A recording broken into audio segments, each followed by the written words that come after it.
Hi, this is Matt Baker. Last year, I made a video in which I reviewed 5 different DNA tests, all of which I tried out on myself. These included the 4 most popular ones: 23andMe, Ancestry, MyHeritage, and Family Tree DNA, as well as a lesser-known one called Circle DNA. You can check out that original video by following the link in the description or pinned comment.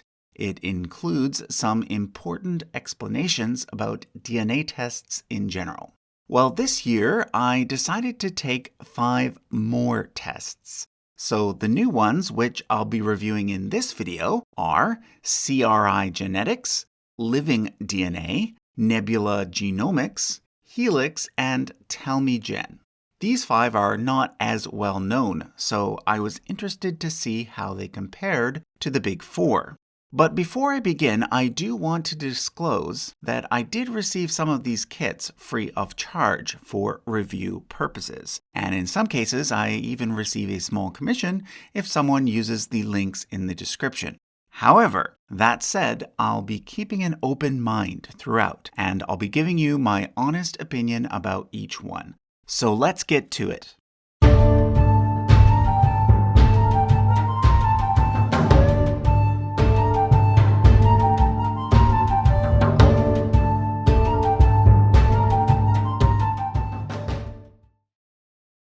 Okay, let me begin by summarizing some basic facts about the 5 tests that I did last year.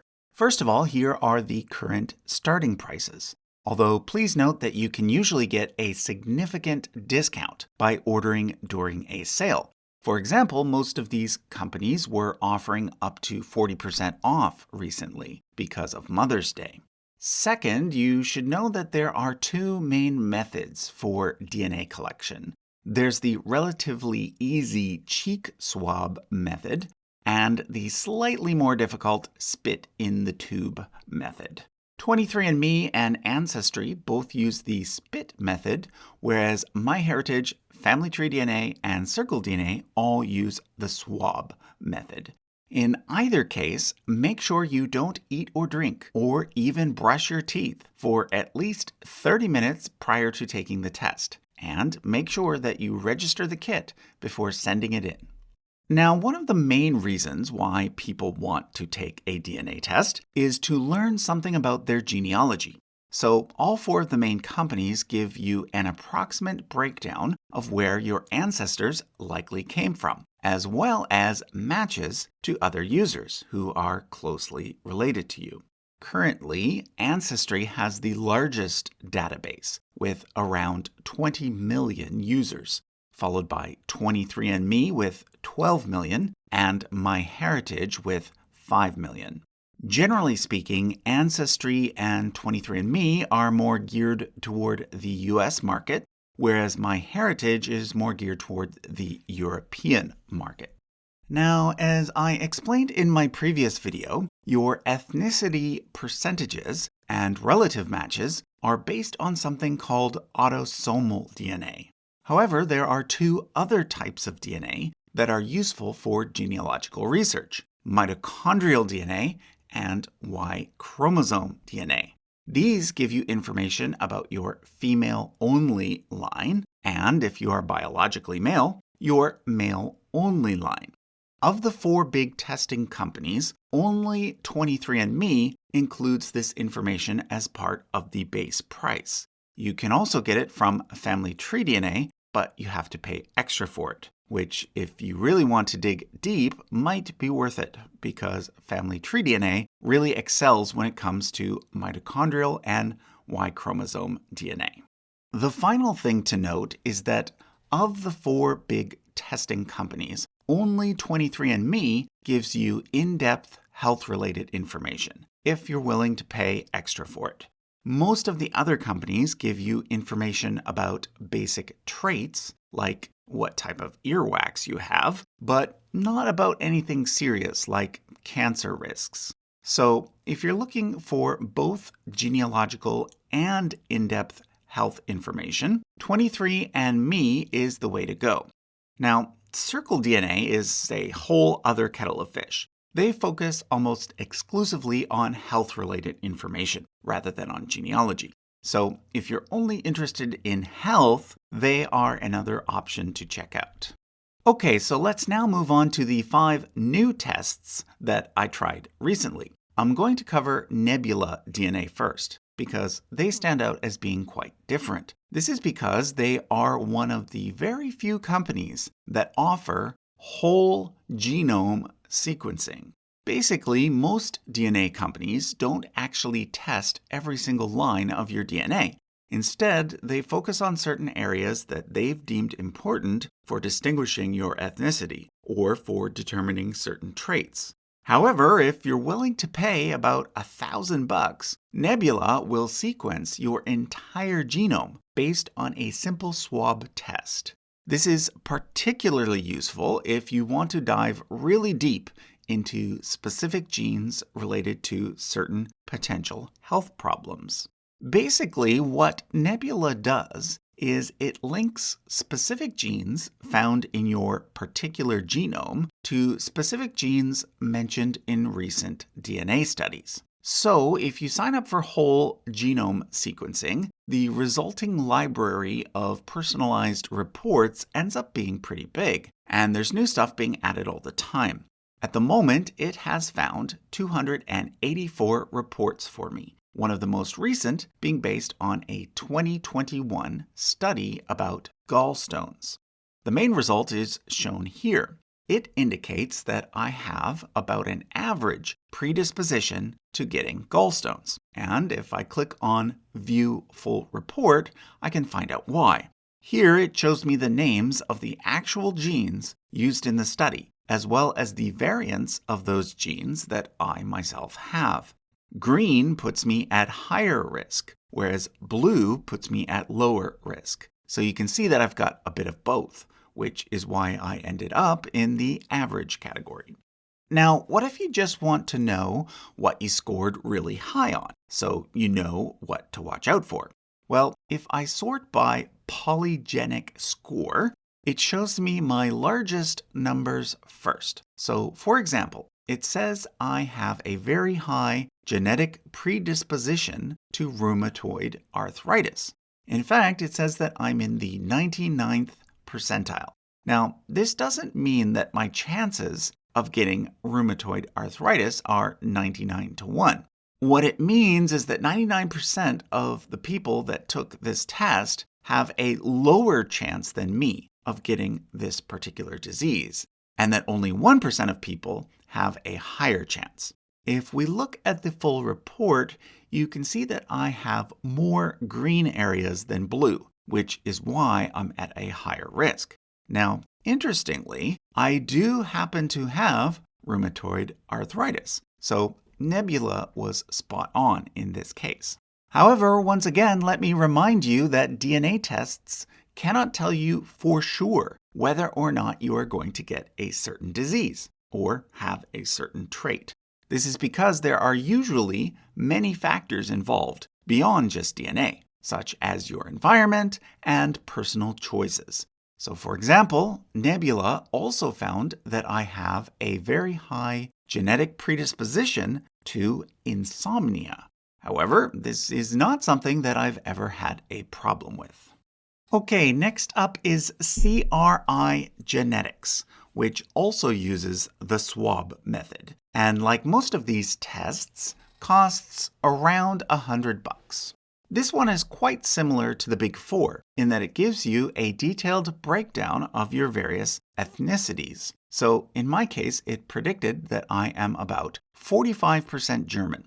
However, one thing that Cri Genetics does not do is give you any relative matches. So if you're looking to find relatives, Cri Genetics is not the best choice.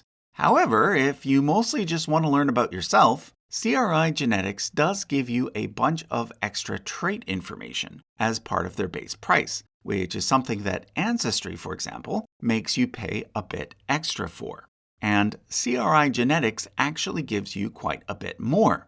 There's no major disease-related information, but there's lots of fun stuff, such as whether or not you are extra sensitive to bitter tastes, or whether or not you're likely to turn red when you drink alcohol. There's also quite a bit about how well you're likely to absorb various vitamins and what things you might be allergic to. Note that it does tease you a bit by showing you some things that you have to pay extra for, such as access to your mitochondrial or Y chromosome results. However, Cri Genetics uses a credit system, whereby you can either just buy a few credits to unlock something you're really interested in, or buy a membership, whereby you receive several new credits per month. Let's now look at living DNA. Again, it uses the swab method. It costs around $100, and it gives you a breakdown of where your recent ancestors likely came from. But what's different about living DNA is that it is able to give you more detailed information about British ancestry. This is because living DNA is based in the UK. So you can see here that it has predicted that I am 62% British and Irish, which is quite a bit different from what Cri Genetics predicted. I'll come back to that point later. But for now, I want to point out that Living DNA is the only company that can break down British ancestry into specific regions. For example, it has predicted that 17.5% of my DNA originated in southeast England, but only 1.4% from North Wales. So if you happen to be from the UK or have a lot of British ancestors, Living DNA might be a good option for you. And please note that Living DNA does also provide you with relative matches as well. So for me, it found one first cousin and several second or third cousins. Living DNA also has a few add-on options if you're willing to pay a bit extra. For around $50, you can access some trait-related information, but note that the list is quite a bit shorter than what you get from Cri Genetics. However, for less than $20, you can get the Viking upgrade, which of course will only be useful if you have at least some European ancestry. Basically, this feature checks to see how much Viking DNA you have, and whether your Viking ancestors were Norwegian Vikings, Danish-Swedish Vikings, Eastern European Vikings, or Vikings from Great Britain, Ireland, and Iceland. As you can see, most of my Viking ancestors fit into that last category. The fourth new test that I took was Helix. Now, the reason why I chose this one is that it used to be one of the major options when DNA kits first came out. It was the company that partnered with National Geographic as part of the Genographic project. Sadly, this project shut down in 2020. However, I was curious as to whether or not Helix still offered anything remotely similar to what it did back when it was partnered with National Geographic. Unfortunately, it does not. All I got was an extremely simple breakdown of my ancestry and a few trait-related results. In fact, when I went back to double-check the price of the kit, I couldn't even figure out how to order one anymore. So perhaps I was one of the last to try this option. Which brings me to the final test I tried, Tellmejen. I had never actually heard of this one, but it popped up on Amazon, so I thought I'd give it a try. Based in Spain, they are priced about the same as the others and use the spit method. As usual, you get an ethnicity breakdown, and in this case, they also give you your mitochondrial and Y chromosome results at no extra charge. They do offer relative matches, but their database appears to be so small that I didn't even get a single result. However, like Cri Genetics, they do give you a lot of trait-related results for no extra charge. So, for example, they predicted that I'm less likely to go bald, but more likely to have a good memory. And that I'm likely to have normal cholesterol levels, but a bit of a sweet tooth. So I've now taken 10 different DNA tests. Which one should you take? Well, let me update the flowchart that I presented last time. It all depends on your reasons for taking a test. If you're primarily concerned with building your family tree, I'd still recommend either Ancestry or MyHeritage. Probably Ancestry if you're from the US or Canada, and MyHeritage if you're from Europe. Although, like I mentioned last time, if you're Jewish from anywhere in the world, you might want to go with MyHeritage, as they are a bit better when it comes to Jewish genealogy. Cri Genetics and Tellmejen are good for getting some free trait-based information, but since they don't provide relative matching, my opinion is that it's better to stick with Ancestry or MyHeritage. However, if it's primarily health-related information you're after, I do recommend Nebula if you can afford it. Although Circle has a more user-friendly interface, Nebula felt more solid and scientific to me, so I'm going to give them the edge when it comes to the health category. However, if you're on a budget and/or want both ancestry information and health information, I'd recommend 23andMe. Finally, if you have a specific interest in researching your mitochondrial or Y chromosome ancestors, I'd say that family tree DNA is hands down the way to go. Okay, now before I go, there are 3 general things that I want to discuss. These are privacy concerns, accuracy, and non-European heritage. Let's start with privacy. I was surprised by the amount of comments on my previous video that claimed that most DNA companies are just fronts for the Chinese government or the FBI, and that if you hand over your precious DNA to them, they are either going to create clones of you or arrest your Uncle Bob for that murder he committed. Well, first of all, keep in mind that if someone really wanted your DNA, it's not actually that hard to get. We leave little bits of our DNA everywhere we go. So if someone really wanted to steal your DNA for some nefarious reason, they wouldn't need to use a DNA testing company to get it. And as for Uncle Bob, if he really did murder someone, then I actually hope he does get arrested. But all joking aside, privacy is an important point to consider. Let me summarize what you'll find in the privacy policies of the 4 big companies. First, they will not share your personal information with third parties. In some cases, generalized data that is randomized and anonymized might be shared for research purposes, but this information will never have your name attached to it. And in some cases, you can even opt out of this. So rest assured that no marketing company is going to target you with specific ads based on your DNA results.